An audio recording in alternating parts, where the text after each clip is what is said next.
Students, last lecture में हमने question number 7 लिखा था, उसका आंसर इस लेक्चर में बताने को कहा था। तो आइए इस क्वेश्चन का सल्यूशन देखते हैं।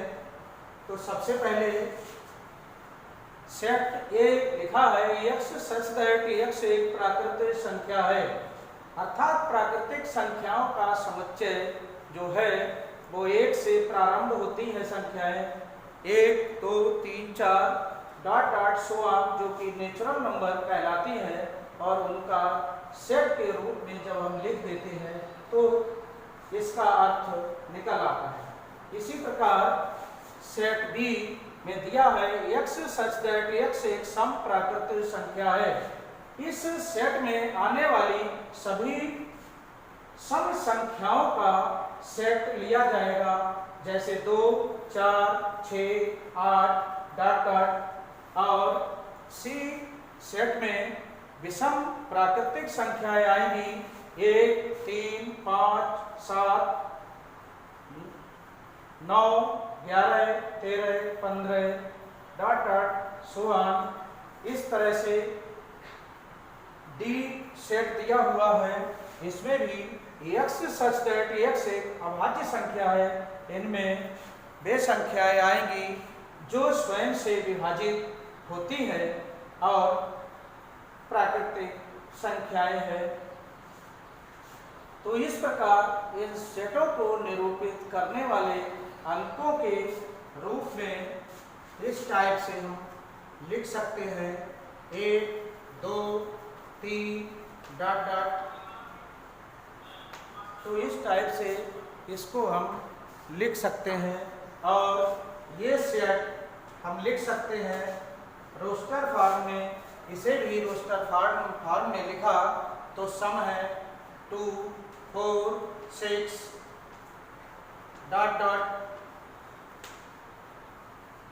एंड सी सेट में विषम संख्याएं 1, 3, 5, 7 जो 2 से डिवाइड ना हो उन्हें हम विषम संख्याएं कहते हैं 9 डॉट डॉट, और ये स्वयं से विभाजित होती हैं।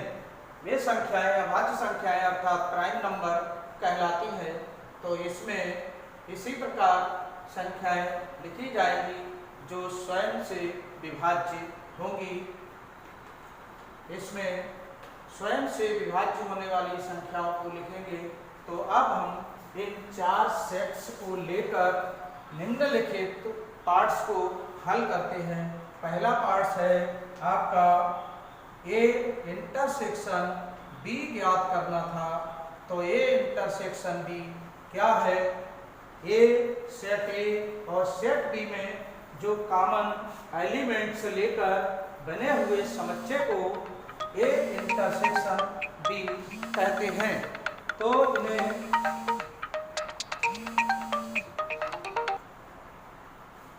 देखते हैं कि ए और बी में कौन से एलिमेंट्स कॉमन होते हैं। तो 2, 4, 6, और इसमें भी 1, 2, 3, 4, 5, 6, अर्थात इसमें सभी विषम अभाज्य और सम संख्याएं ए वाले सेट में आ जाती हैं। तो इसमें बी सेट और ए सेट में जो संख्याएं कॉमन होंगी वह सेट बी होगा। तो इसमें हम इसमें लिख देते हैं इसी टाइप से, जिस टाइप से क्वेश्चन लिखा है उसी फॉर्म में आंसर लिख देते हैं। x सच दैट x एक सम प्राकृतिक संख्या है।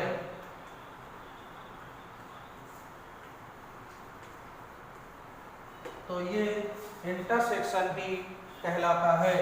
अब सेकंड पार्ट का आंसर इसमें लिखा है, सेकंड पार्ट में ए इंटरसेक्शन सी, इसे फाइंड आउट करना है। तो ए सेट को और सी सेट को इनका निरीक्षण करते हैं और इनमें देखते हैं कौन सी संख्याएं कॉमन हो रही है।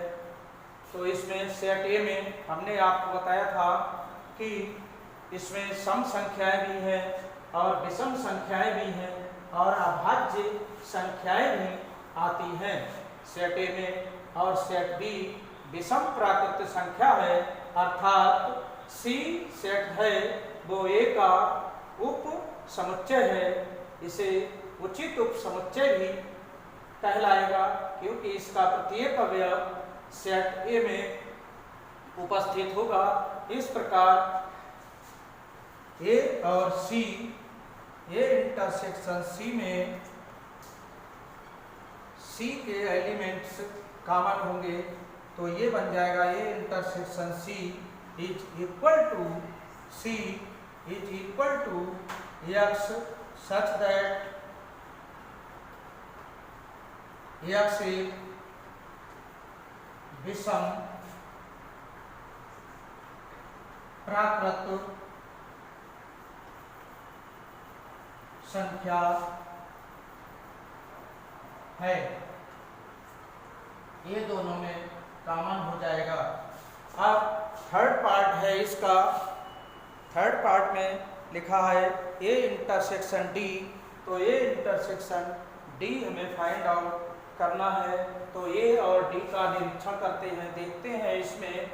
तो इसमें क्या आएगी?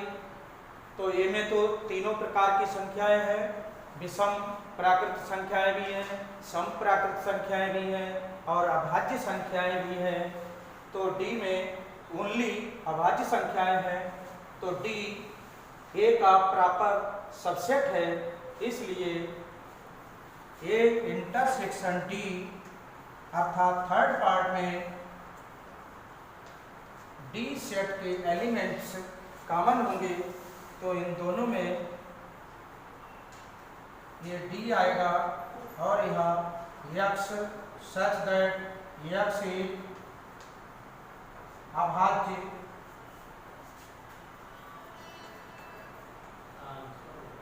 संख्या है।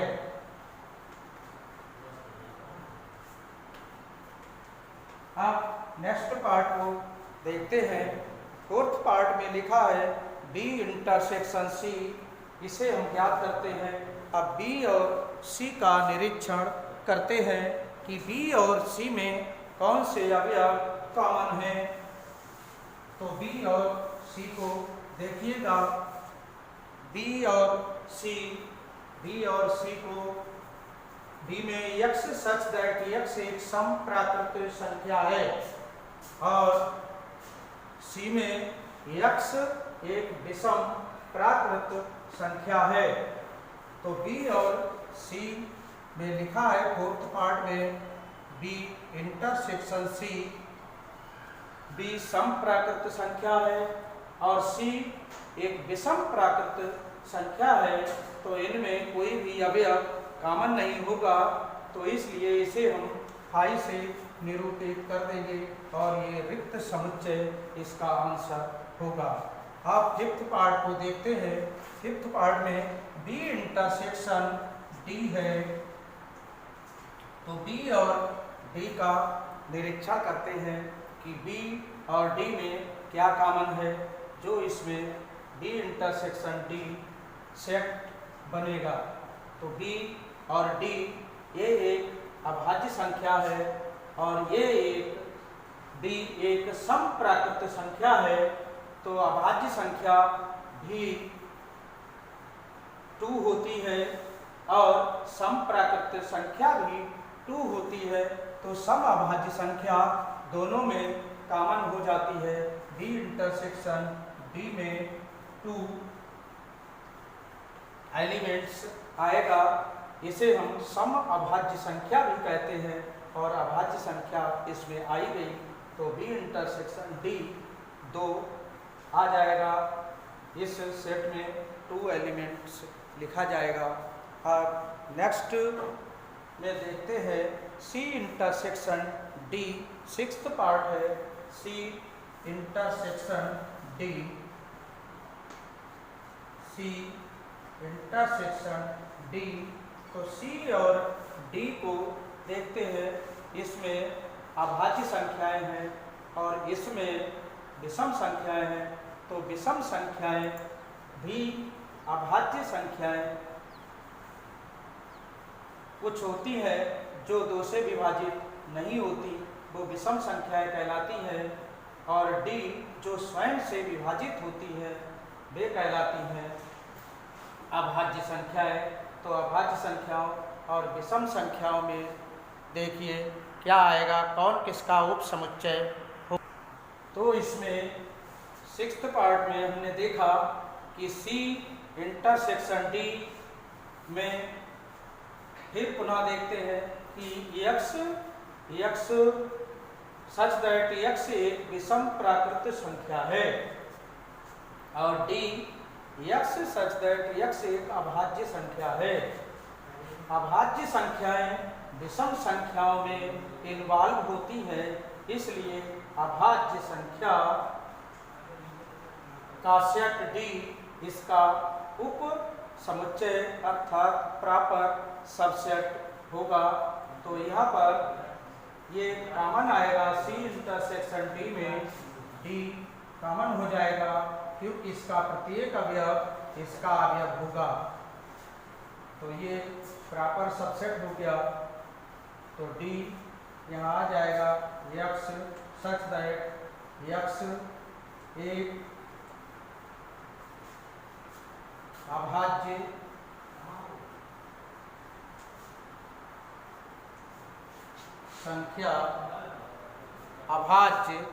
संख्या है, ये इसमें कॉमन हो जाएगा। तो इस प्रकार हमारा क्वेश्चन नंबर 7 कंप्लीट हो जाता है। आप नेक्स्ट क्वेश्चन लिखें। क्वेश्चन नंबर 8 नोट कर लीजिए, फिर इसका आंसर देखते हैं। तो आंसर इसका है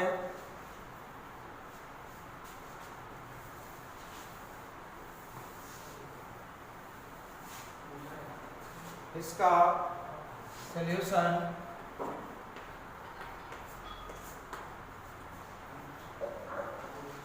पहला खंड में लिखा है 1 2 3 4 ये सेट दिया है जिसमें ये एलिमेंट थे and x such that x एक प्राकृत संख्या है और ये कंडीशन लिखी है कि इसमें कौन से एलिमेंट हैं 4 is less than is equal to x is less than 6, अर्थात इसमें 4 से लेकर 6 तक के जो भी संख्याएं हैं वो इस सेट के अंतर्गत एलिमेंट्स आएंगे 4 5 6, क्योंकि 4 बराबर है x के और 4 से बड़ा है x और 6 से छोटा है और 6 के बराबर है। इस प्रकार इसमें 4 5 6 एलिमेंट आएंगे। तो इनमें ये देखना है कि ये प्रश्न आपका ये कह रहा है कि कौन से युग्म में से समुच्चय असंयुक्त समुच्चय है। तो यदि सेट्स में कोई भी अवयव कॉमन नहीं है तो उन्हें हम असंयुक्त समुच्चय कहते हैं, यदि कॉमन है तो उन्हें संयुक्त समुच्चय कहा जाता है। तो ये इसकी परिभाषा थी, पुनः रिपीट करते हैं असंयुक्त समुच्चय की परिभाषा को। ऐसे समुच्चय जिनमें कोई भी अवयव कॉमन ना हो तो उन समुच्चय युग्मों को असंयुक्त समुच्चय कहते हैं। तो ये फर्स्ट पार्ट में 1 2 3 4 और यहाँ एलिमेंट आएंगे, इसमें हम रोस्टर फॉर्म में इसको लिख सकते हैं 4 5 6। तो इस सेट में और इस सेट में देखते हैं 4 अवयव कॉमन है, युक्त समुच्चय है। पहला संयुक्त है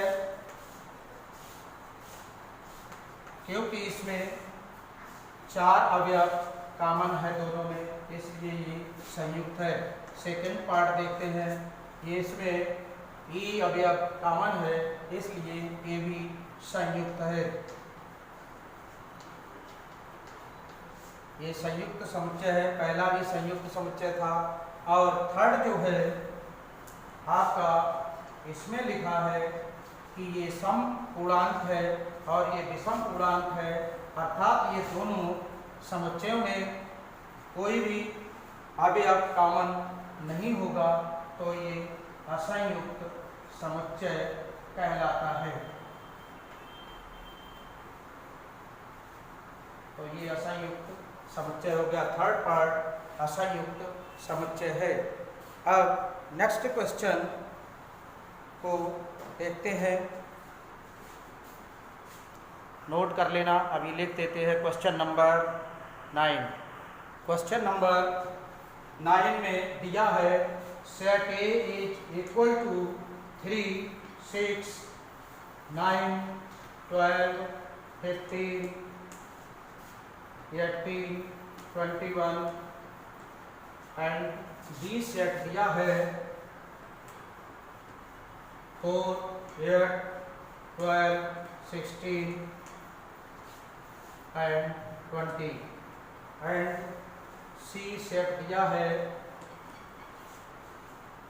2, 4, 6, 8, 10, 12, 14 एंड 16। सेट डी दिया है 5, 10, 15 एंड 20। अब इसमें a माइनस बी ज्ञात करना है, तो पहला पार्ट है a माइनस बी ज्ञात करना है। तो a माइनस बी क्या होता है? a माइनस बी में उन अवयवों का समुच्चय होता है जो a में तो है लेकिन b में नहीं है। इस प्रकार हम इसे a माइनस बी के रूप में लिख लेते हैं। 3, 6, 9, 12, 15, 18 माइनस अब बी सेट 4, 8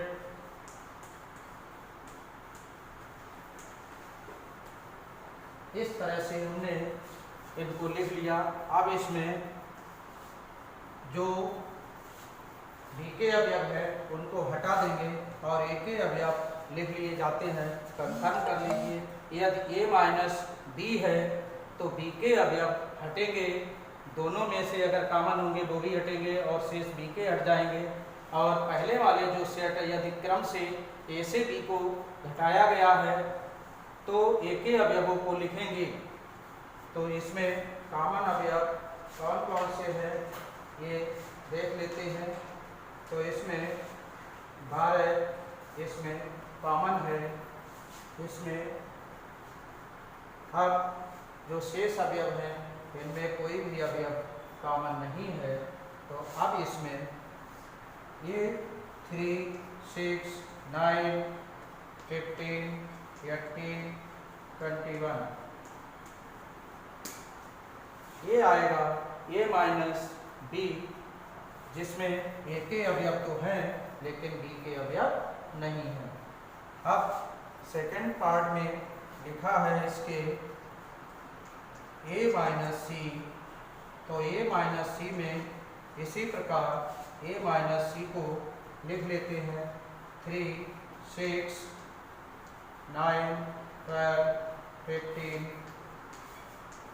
18, 21 माइनस सी के 2, 4, 6, 8, 10, 12,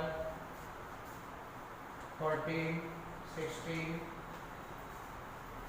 अब इनमें जो कॉमन अवयव हैं उनको छोड़ देंगे और बी के जो अवयव हैं उन्हें हटा देंगे, केवल ए के अवयवों को लिखा जाएगा।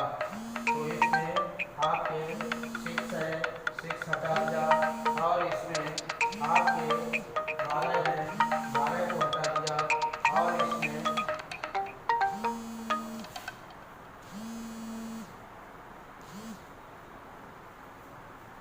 अब जो शेष अवयव बचेंगे वो अवयव इसमें लिखे जाएंगे। तो यहाँ आ जाएगा 3, 9, 15, 18 और 21।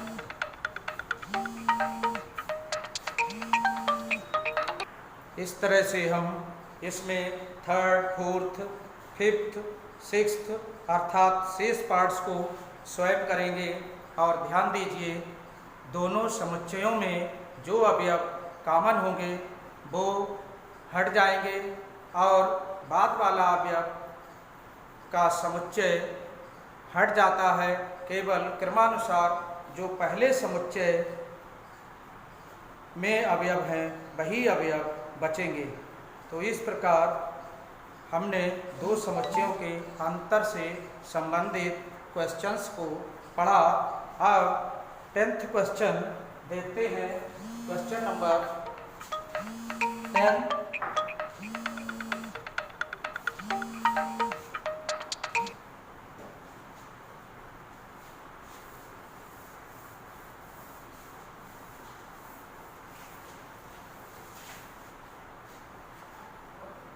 क्या करें? आइए क्वेश्चन नंबर 10th को हल करते हैं। क्वेश्चन नंबर 10th में लिखा है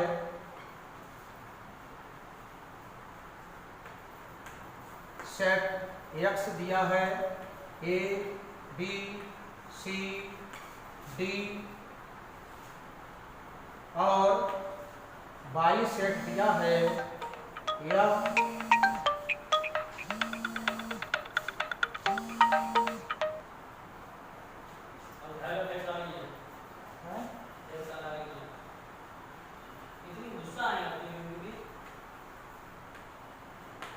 ये एक्स और वाई दो सेट दिए हैं। तो इसमें फर्स्ट पार्ट हल करना है एक्स माइनस वाई। तो एक्स माइनस वाई को हमने बताया था आपको कि इसका सॉल्यूशन हो जाएगा। ये आपको ज्ञात करना था। तो एक्स माइनस वाई में A B C D minus F V D G. अब इसमें अभी हमने बताया था कि जो अवयव कॉमन होते हैं वो हट जाते हैं इससे और शेष अवयव बाद वाले समुच्चय के हट जाते हैं। तो शेष जो अवयव बचते हैं वो पहले वाले समुच्चय के बचते हैं जो क्रमानुसार पहले लिखा हुआ है। तो बी और बी हटेगा, डी हट जाएगा। अब इसमें ए और सी बचेगा। इस तरह से एक्स माइनस वाई इसमें बाद वाले जो समुच्चय के अवयव होते हैं वो नहीं लिखे जाते हैं। अब सेकंड पार्ट जो है इसमें दिया है वाई माइनस एक्स। तो वाई माइनस एक्स में F B D G minus A B C D. अब हमने एक क्रम से इस टाइप से वाई है तो वाई के अवयवों को पहले लिख लेते हैं। एक्स बाद में है तो एक्स के बाद में अवयव लिख लिए जाते हैं सेट को इस टाइप से। और इसमें जो कॉमन है वही प्रक्रिया पूर्ववत है कि डी से डी हटेगा, डी से डी कम हो जाएगा और जो पहले वाले सेट के बचे हैं वही लिखे जाते हैं। एक बात और ध्यान रखने वाली बात है कि यदि दोनों में कोई भी अवयव कॉमन नहीं है तो ये पूरा सेट छूट जाएगा और पहले वाले सेट के अवयवों को लिख लिया जाएगा यदि कोई भी अवयव इन दोनों में कॉमन नहीं है। अब तीसरा पार्ट इसका, इसमें फाइंड आउट करना है आपको एक्स इंटरसेक्शन वाई अर्थात एक्स सेट में और वाई सेट में जो कॉमन अवयव है वो जो है लिखे जाएंगे इसमें। तो पहले हम विधिवत इसको लिख लेते हैं A B C D intersection F D D जी।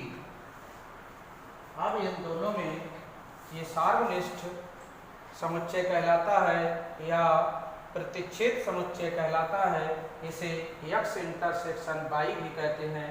इसमें वे अवयव आएंगे जो x और y दोनों में कॉमन अवयव होंगे, उनसे बना समुच्चय x इंटरसेक्शन y कहलाएगा। तो b और d दोनों में कॉमन है, तो b, d इसका आंसर हो गया। अब क्वेश्चन नंबर हम नेक्स्ट देखते हैं 11th में क्या है। तो लिखा है 11th क्वेश्चन में कि यदि r वास्तविक संख्याओं का समुच्चय है और q परिमेय संख्याओं के समुच्चय हैं तो r माइनस q क्या होगा। तो क्वेश्चन नंबर 11th देख लेते हैं। यदि r वास्तविक संख्याओं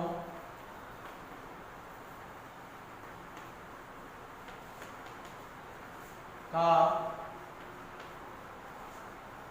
और q परिमेय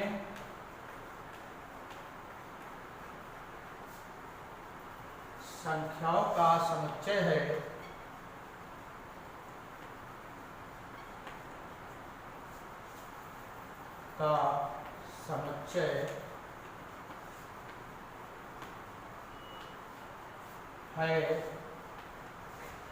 तो r माइनस q क्या होगा। r माइनस q ज्ञात करना है। तो इसका सॉल्यूशन है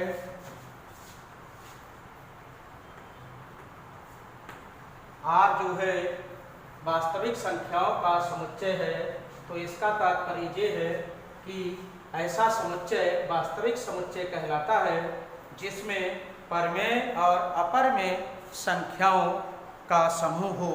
अर्थात वास्तविक समुच्चय में परमेय संख्याएं और अपरमेय संख्याएं दोनों का समूह होता है, जबकि q केवल परमेय संख्याओं का समुच्चय है।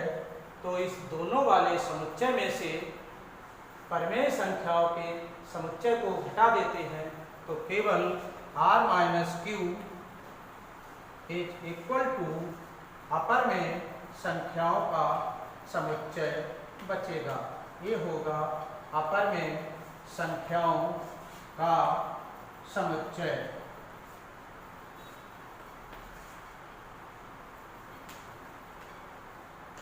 ये आप समझ ही गए होंगे कि पुनः रिपीट कर देते हैं।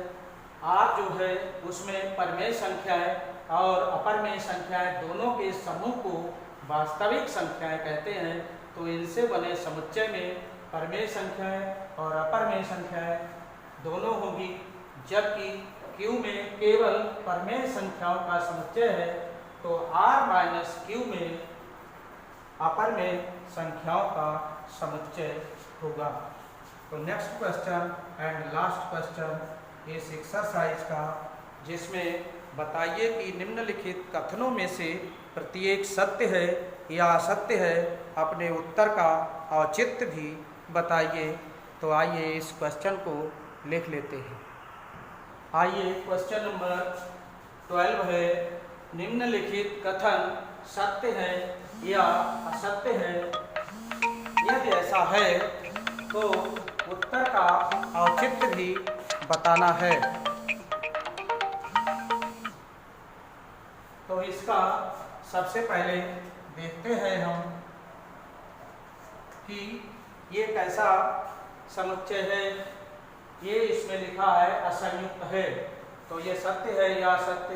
तो पहले 2, 3, 4, 5 और इसमें पहले खंड में 3 अवयव कॉमन है, इसलिए ये असंयुक्त की परिभाषा के अनुसार रॉन्ग है।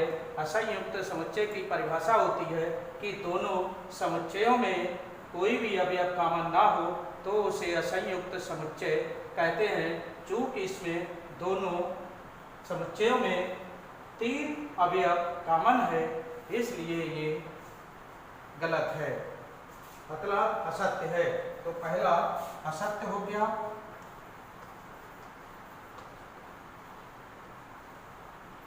औचित्य इसका लिख लीजिए। औचित्य इसका क्या है? दोनों समुच्चयों में अवयव 3 कॉमन है, इसलिए ये असत्य है, क्योंकि असंयुक्त समुच्चय में कोई भी अवयव कॉमन नहीं होता। आप सेकंड खंड को देखते हैं। सेकंड में लिखा है AEIOU, यह लिखा है ABCD। तो इसमें भी ये अवयव कॉमन है, इसलिए ये भी असत्य है, क्योंकि यह लिखा है ये असंयुक्त है, जबकि ये संयुक्त समुच्चय है। ये संयुक्त समुच्चय है, जबकि यह लिखा है असंयुक्त है, तो ये भी असत्य है। इसका भी वही काम है जो खंड 1 में था। आप थर्ड पार्ट में लिखा है 2, 6, 10, 14, 3, 7, 11, 15। ये सत्य है, क्योंकि इसमें कोई भी अवयव कॉमन नहीं है। ये इसका औचित्य है कि असंयुक्त समुच्चय के अनुसार कोई भी अवयव कॉमन नहीं होता है, तो वे असंयुक्त समुच्चय कहलाते हैं। इन दोनों समुच्चयों में कोई भी अवयव कॉमन नहीं है, इसलिए ये असंयुक्त है, इसलिए ये सत्य है। तो तीसरा सत्य हो गया। औचित्य आपने समझ लिया कि दोनों समुच्चयों में कोई भी अवयव कॉमन नहीं है, इसलिए ये असंयुक्त हैं। इसी प्रकार ये सत्य है। अब फोर्थ पार्ट में आइए क्या कह रहा है। 2, 6, 10 और 3, 7, 11 इसमें भी कोई भी अवयव कॉमन नहीं है, इसलिए ये भी असंयुक्त समुच्चय है, इसलिए ये सत्य है। तो इस प्रकार ये हमारी एक्सरसाइज इस प्रकार ये हमारी एक्सरसाइज 1.4 कंप्लीट होती है। और नेक्स्ट सिलेबस के लिए नेक्स्ट क्लास को अर्थात नेक्स्ट लेक्चर को देखना आवश्यक होगा। तब तक के लिए स्वस्थ रहिए और इस चैनल को सब्सक्राइब कीजिए तथा शेयर कीजिए।